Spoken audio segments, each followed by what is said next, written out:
आप सभी का हमारे इस नए वीडियो में स्वागत है। आज हम बताएंगे कि आप अपने 3 व्हीलर यानी कि ऑटो रिक्शा का जो इंश्योरेंस है वो आप कैसे करा सकते हैं, वो भी खुद से घर बैठे बैठे। तो चलिए बिना कोई देर किए हम इस वीडियो को स्टार्ट करते हैं। सो हेलो एवरीवन, मेरा नाम है निकेत लाड़से और आप देख रहे हैं आशा ऑनलाइन सॉल्यूशंस। हाँ, यहाँ पे जानने वाली बात, ये जो प्रोसेस है वो पूरी तरह से वेरीफाइड कंपनी द्वारा बताई गई प्रोसेस है, जिसके द्वारा आप आसानी से कुछ ही स्टेप के ज़रिए अपने ऑटो रिक्शा का जो इंश्योरेंस है वो करा सकते हैं। अब आपका सबसे बड़ा सवाल ये होगा कि ये जो इंश्योरेंस है वो कहाँ से कराएं। तो जैसा कि आप देख सकते हैं, आपके सामने एक वीडियो दिखाई दे रही है। मान लीजिए यह वह वीडियो जो भी आप देख रहे हैं हमारी। आपको क्या करना है, इसके कमेंट सेक्शन में आ जाना है। यहाँ पे ना एक लिंक दी हुई है, आपको क्या करना है, इस लिंक पे क्लिक कर देना है। जैसे आप इस लिंक पे क्लिक करते हैं, कुछ इस तरह का इंटरफेस आपको यहाँ पे देखने को मिल जाता है। तो आपको यहाँ पे क्या करना है, अपना गाड़ी नंबर दे देना है, यानी कि आपका जो रजिस्ट्रेशन नंबर है गाड़ी का वो आपको यहाँ पे दे देना है और सर्च पे क्लिक कर देना है। तो आप देख सकते हैं आपके सामने कुछ गाड़ी की डिटेल्स जो है वो खुल के आ गई है। हाँ, कुछ केस में क्या होता है, ये जो डिटेल्स है ना वो ऑटो फिल होके नहीं आती है। तो उस केस पे आप क्या करोगे कि अपने आरसी बुक से देख के ये सभी डिटेल्स आपको यहाँ पे इंटर कर देना है। हाँ, यहाँ पे जानने वाली बात, कुछ लोग क्या करते हैं, यहाँ पे वीडियो देख के ना गूगल पे सर्च करने चले जाते हैं। तो वहाँ पे दिक्कत ये आती है, मैं आपको बता देता हूँ। वहाँ पे क्या होता है कि आपकी जो प्रोसेस है वो पहले तो आपका पेमेंट ले लिया जाता है और उसके बाद केवाईसी होती है। तो उसमें दिक्कत ये आती है कि कभी कभी आपकी जो केवाईसी वो सक्सेसफुली कंप्लीट हो ही नहीं पाती है, या फिर केवाईसी का ऑप्शन ही नहीं आता है। और दूसरा क्या है कि आपको पॉलिसी की प्रिंट ही नहीं मिलती है, या फिर डाउनलोड का ऑप्शन ही नहीं आता है। और तीसरा, आपकी पॉलिसी इशू तो हो जाती है पर वो एम परिवहन पे अपडेट नहीं होती है। तो उस केस में भी आप परेशान हो जाते हो। तो अगर आप इस लिंक के ज़रिए कराते हैं तो आपको इन तीनों चीज़ों से कोई घबराने की ज़रूरत नहीं है। आपको पहले तो पूरी प्रोसेस कंप्लीट होंगी, उसके बाद में ही आपको प्रीमियम पे करने को कहा जाएगा। और दूसरा ये कि जैसे ही आप पेमेंट सक्सेसफुली आपका पेमेंट जो है वो पे हो जाता है, तो ठीक उसके बाद आपको एक पेज रिफ़्रेश हो जाएगा और आपके सामने जो एक पेज खुल के आ जाएगा जिसमें आपको डाउनलोड का ऑप्शन मिल जाएगा। तो आप वहाँ पे क्लिक करके अपनी पॉलिसी डाउनलोड कर सकते हैं। और दूसरा ये कि अगर एम परिवहन पे अपडेट होने की बात है, तो एम परिवहन पे अपडेट कब होंगी आपको पहले ही पता चल जाता है जब आप प्लान लेते हो। तो वो आपको वहीं पे देखने को मिल जाएगा कि आपकी जो पॉलिसी है वो एम परिवहन पे कब अपडेट होंगी। और अगर मान लीजिए अगर कोई भी दिक्कत आती है, या फिर कोई भी अगर पॉलिसी डाउनलोड नहीं होती है, या फिर एम परिवहन पे अपडेट नहीं होती है, तो आप स्क्रीन पे एक नंबर देख सकते हो। आप मुझे उस पर कॉल भी कर सकते हैं या फिर मुझे व्हाट्सएप भी कर सकते हैं, तो मैं आपकी ज़रूर हेल्प कर दूंगा। और अगर मान लीजिए आपको अगर प्रोसेस से कोई भी डाउट है या फिर कुछ भी समझ नहीं आ रहा है, तो उस केस में आप मुझे कॉल कर सकते हैं, मैं आपकी ज़रूर हेल्प करूंगा। तो जैसा आप देख सकते हैं अभी ये डिटेल्स आ गई है, तो आपको सिंपल से नेक्स्ट पे क्लिक कर देना है। अब यहाँ पे ना पूछा जा रहा है कि आप कौन सी पॉलिसी कराना चाहते हैं, थर्ड पार्टी या कंप्रेहेंसिव। तो थर्ड पार्टी मतलब अगर हमारी गाड़ी द्वारा किसी और की गाड़ी को टक्कर लग जाती है फिर या नुकसान हो जाता है, तो उसकी भरपाई हमें इंश्योरेंस कंपनी देती है। साथ ही साथ पुलिस के जो चालान से बचने के लिए भी आपका कम से कम थर्ड पार्टी का जो इंश्योरेंस है वो होना ज़रूरी है। और अगर बात करें कंप्रेहेंसिव की, तो उसमें क्या होता है, अगर हमारी गाड़ी द्वारा किसी और की गाड़ी को टक्कर लग जाती है फिर नुकसान हो जाता है, तो उसकी भरपाई हमें इंश्योरेंस कंपनी देती है। पर साथ ही साथ अगर हमारी गाड़ी को भी अगर कोई नुकसान होता है या फिर टूट फूट होती है, तो उसकी भरपाई भी हमें इंश्योरेंस कंपनी देती है। और अगर आप चाहते हैं कि मुझे सामने वाली पार्टी की भी भरपाई मिले और खुद की भी भरपाई मिले अगर कोई नुकसान होता है, तो उस केस में आपको कंप्रेहेंसिव कराना चाहिए। बट ये आप पे निर्भर करता है कि आप कौन सा प्लान कराना चाहते हैं। जैसा कि आप देख सकते हैं यहाँ पे ना एक ब्लू डॉट दिया है। तो जैसा आप मान लीजिए अगर आप कंप्रेहेंसिव कराना चाहते हैं, तो ये ब्लू डॉट जो है आप कंप्रेहेंसिव की तरफ कर दोगे। और अगर आप थर्ड पार्टी कराना चाहते हैं, तो ये जो ब्लू डॉट है आप इसको थर्ड पार्टी की तरफ कर दोगे। अब यहाँ पे नीचे देख सकते हैं, यहाँ पे दिया हुआ है प्रीवियस पॉलिसी डिटेल्स, यानी कि पुरानी पॉलिसी की डिटेल्स। अब यहाँ पे आप देख सकते हो प्रीवियस ईयर पॉलिसी अवेलेबल, यहाँ पे आप देख सकते हैं प्रीवियस ईयर पॉलिसी अवेलेबल, ये यहाँ पे।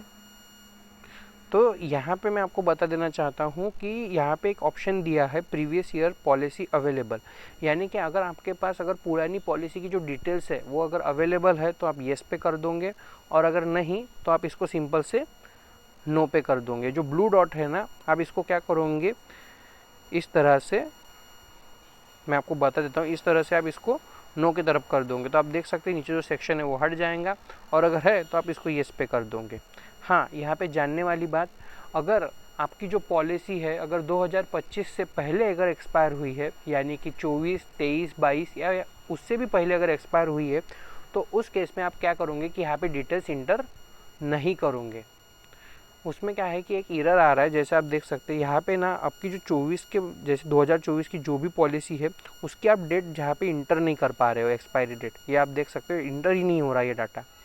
तो उस केस में आप प्लान कैसे देखोगे, तो आपको क्या करना है, यहाँ पे जो ये दिया हुआ है ना प्रीवियस ईयर पॉलिसी अवेलेबल, इसको आपको क्या करना है कि आपको ये जो येस है ना, इसको आपको क्या करना है, ये जो येस है यहाँ पे ब्लू डॉट, इसको आपको नो पे कर देना है। तो आप देख सकते हो यहाँ पे जो सेक्शन है वो हट जाएगा, और आप नीचे देख सकते हो व्यू कोर्स का जो ऑप्शन है वो भी चालू हो गया है।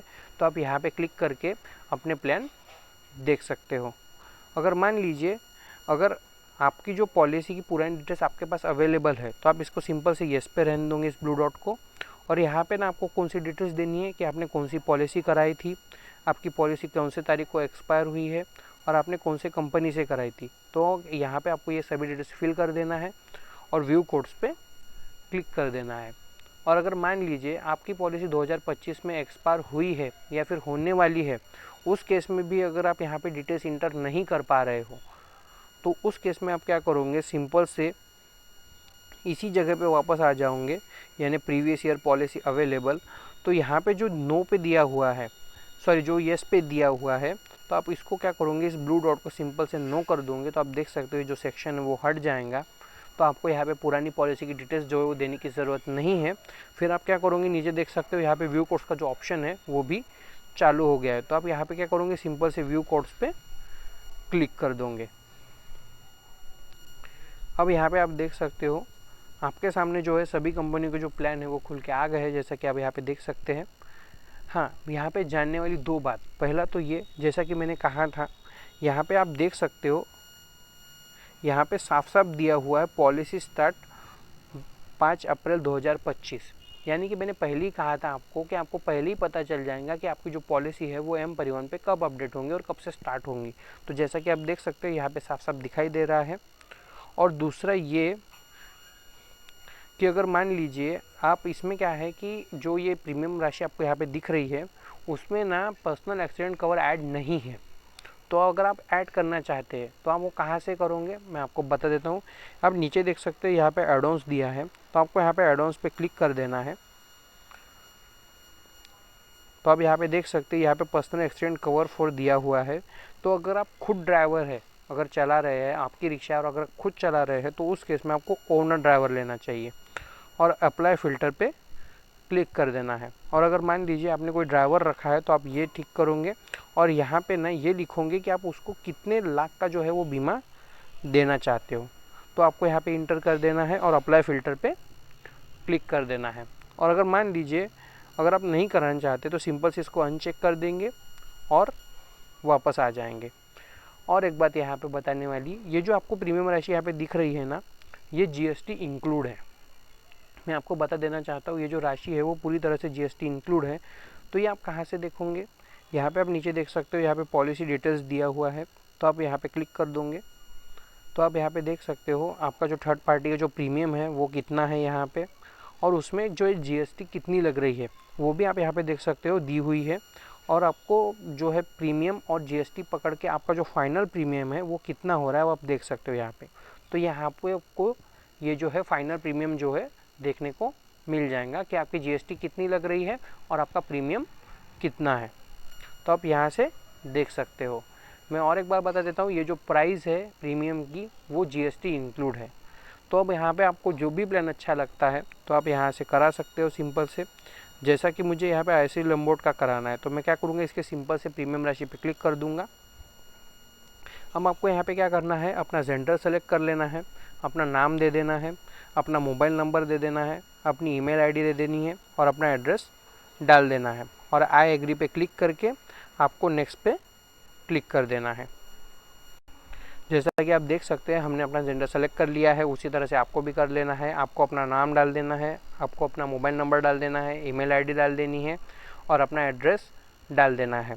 और आई एग्री पे क्लिक करके आपको नेक्स्ट पे क्लिक कर देना है। अब आप देख सकते हैं आपके सामने गाड़ी की कुछ डिटेल्स आ गई है। यहाँ पे इंजन नंबर और चेसिस नंबर जो है वो ऑटो फिल होके आ गया है। तो कुछ केस में क्या होता है, ये जो इंजन नंबर और चेसिस नंबर ना ऑटो फिल होके नहीं आता है, तो उस केस में आप क्या करोगे कि अपने आरसी बुक से देख के आपको यहाँ पे इंजन नंबर और चेसिस नंबर दे देना है।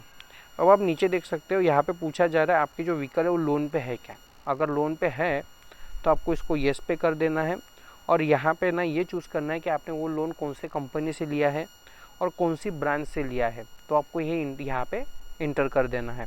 और अगर मान लीजिए आपकी गाड़ी जो लोन पे नहीं है तो आपको इसको नो पे कर देना है और नेक्स्ट पे क्लिक कर देना है। अब आप देख सकते हो आपके सामने जो KYC का ऑप्शन जो है खुल के आ गया है। तो आपको यहाँ पे क्या करना है, अपना पैन नंबर दे देना है और अपना पैन नंबर दे देना है और अपनी डेट ऑफ बर्थ डाल देनी है और वेरीफाई पे क्लिक कर देना है। जैसा कि आप देख सकते हैं हमने अपने पेन डिटेल्स यहाँ पे डाल दी है, यानी आपको यहाँ पे आपको क्या करना है, अपना पेन नंबर दे देना है और अपनी डेट ऑफ बर्थ डाल देनी है और वेरीफाई पे क्लिक कर देना है। आप देख सकते हैं यहाँ पे जो है पेन नंबर वेरीफाई हो गया है, पर यहाँ पे जो है अपना एड्रेस प्रूफ जो है वो वेरीफाई नहीं हुआ है। तो कुछ केस में ऐसा हो जाता है कि आपका जो एड्रेस प्रूफ है वो वेरीफाई नहीं होता है। तो अगर ऐसा आपके साथ होता है तो उस केस में आप क्या करोगे मैं आपको बता देता हूँ। यहाँ पे आप नीचे देख सकते हैं यहाँ पे दिया हुआ सेलेक्ट डॉक्यूमेंट टाइप, तो यहाँ पे आपको क्या करना है, आधार चूज़ कर लेना है। यहाँ पे नीचे दिया हुआ है इंटर आईडी नंबर, यानी कि आपको यहाँ पे इंटर लास्ट 4 डिजिट, आपके आधार के आपको लास्ट के 4 डिजिट आपको यहाँ पे इंटर कर देना है। और यहाँ पे ना नीचे आपको आपके आधार की सामने वाली फ़ोटो, यहाँ पे आधार की पीछे वाली फ़ोटो और उसके नीचे आपको अपनी डेट ऑफ बर्थ डाल देनी है और सेव पे क्लिक कर देना है। आप देख सकते हैं हमने अपनी डिटेल्स इंटर कर दी है। उसी तरह से आपको भी यहाँ पे डॉक्यूमेंट टाइप में आपको आधार चूज़ कर लेना है।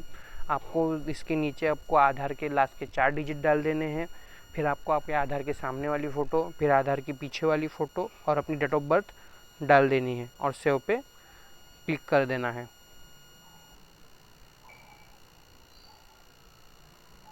अब आप देख सकते हैं आपका जो पैन नंबर है और जो एड्रेस प्रूफ है वो वेरीफाई होके आ गया है। हाँ, कुछ केस में क्या होता है कि आपका जो पैन है वो अपडेट नहीं होता है, तो उस केस में क्या है, आपको वहाँ पे एड्रेस प्रूफ जो है वो डालना पड़ता है। जैसा कि अभी आपने देखा, अगर आपके साथ अगर ऐसा होता है तो आप उस केस में क्या करोगे, वहाँ पे आधार सेलेक्ट कर लोगे, आपके आधार के लास्ट के 4 डिजिट डालोगे, आपके आधार के सामने वाली फ़ोटो, पीछे वाली फ़ोटो और अपनी डेट ऑफ बर्थ डाल दोगे। जैसा कि अभी हमने प्रोसेस में किया, उस तरह की प्रोसेस आपको वहाँ पे करना पड़ेगा अगर आपका जो एड्रेस प्रूफ है वो अगर वेरीफाई नहीं होता है तो। और जैसे ही अगर मान लीजिए आपका जो पेन है वो अपडेट है, तो जैसे ही आप वहाँ पे अपना पेन नंबर डालते हो और अपनी डेट ऑफ बर्थ डालते हो और वेरीफाई पे क्लिक करते हो, तो सीधे से ही आपको इस तरह का पेज जो है वो देखने को मिल जाता है। अगर आपका पेन जो है वो अपडेट है तो आपको सीधे से ही इस तरह का पेज जो है वो देखने को मिल जाएगा। तो आप यहाँ पे देख सकते हो अभी हमारे दोनों जो है वो वेरीफाई हो गए हैं, तो आप सेमरियम पेमेंट पे क्लिक कर दोगे। अब यहाँ पे आप देख सकते हैं, यहाँ पे आपको अभी जो आपने जो डिटेल्स अभी इंटर करी है वो सभी डिटेल्स आपको यहाँ पे देखने को मिल जाएंगी। तो आप यहाँ पे एक बार चेक कर लेंगे कि आपकी जो डिटेल्स है आपने जो दी है वो सही है या नहीं है, और अगर कुछ भी गलत है तो आप उसको एडिट भी कर सकते हो। यहाँ पे देख सकते हो ऑप्शन दिया हुआ है, तो आप यहाँ से एडिट भी कर सकते हो। और अगर सब कुछ सही है तो आपको सिंपल से पे एंड सिक्योरली पे क्लिक कर देना है। अब आप देख सकते हैं आपके सामने जो है पेमेंट का जो ऑप्शन है वो खुल के आ गया है। तो यहाँ पे आपको बहुत सारे ऑप्शन दिए हुए हैं, जैसे कि debit card, credit card, net banking, UPI, wallet, EMI. तो आप जिस भी पेमेंट मोड से कराना चाहते हैं करा सकते हैं, वो आप पे निर्भर करता है। जैसा कि आजकल यूपीआई का ट्रेंड चल रहा है तो मैं यूपीआई पे क्लिक करूँगा। अब यहाँ पे ना आपको क्या करना है, अपनी यूपीआई आईडी डाल देना है और वेरीफाई एंड पे पे क्लिक कर देना है। और अगर मान लीजिए आप इस तरीके से नहीं करना चाहते हैं तो आपको सीधे से नीचे आ जाना है, यहाँ पे दिया हुआ है स्कैन एंड पे, तो आपको उसको व्यू कर देना है। तो आप देख सकते हैं आपके सामने क्यूआर आ जाएगा। तो आपको क्या करना है कि आपके यूपीआई ऐप से ना इस क्यूआर को स्कैन कर लेना है और पॉलिसी बाज़ार को अपना प्रीमियम अमाउंट पे कर देना है। यहाँ पे जानने वाली बात, ये जो राशि है वो किसी संस्था या किसी व्यक्ति को नहीं जा रही। आप देख सकते हैं यहाँ पे मर्चेंट नेम पॉलिसी बाज़ार, आपको साफ साफ ये कंपनी को ही पे कर रहे हैं। तो आपको जब आप पे करते हो तो आपको एक बार चेक कर लेना है वहाँ पे पॉलिसी बाज़ार का नाम आ रहा है या नहीं आ रहा है।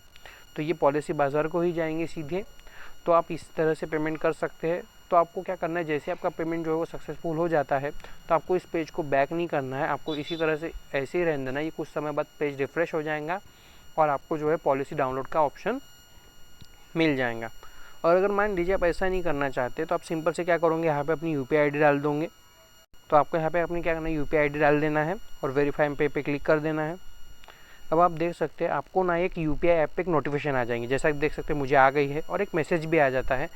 तो आपको क्या करना है, इस नोटिफिकेशन पे क्लिक कर देना है।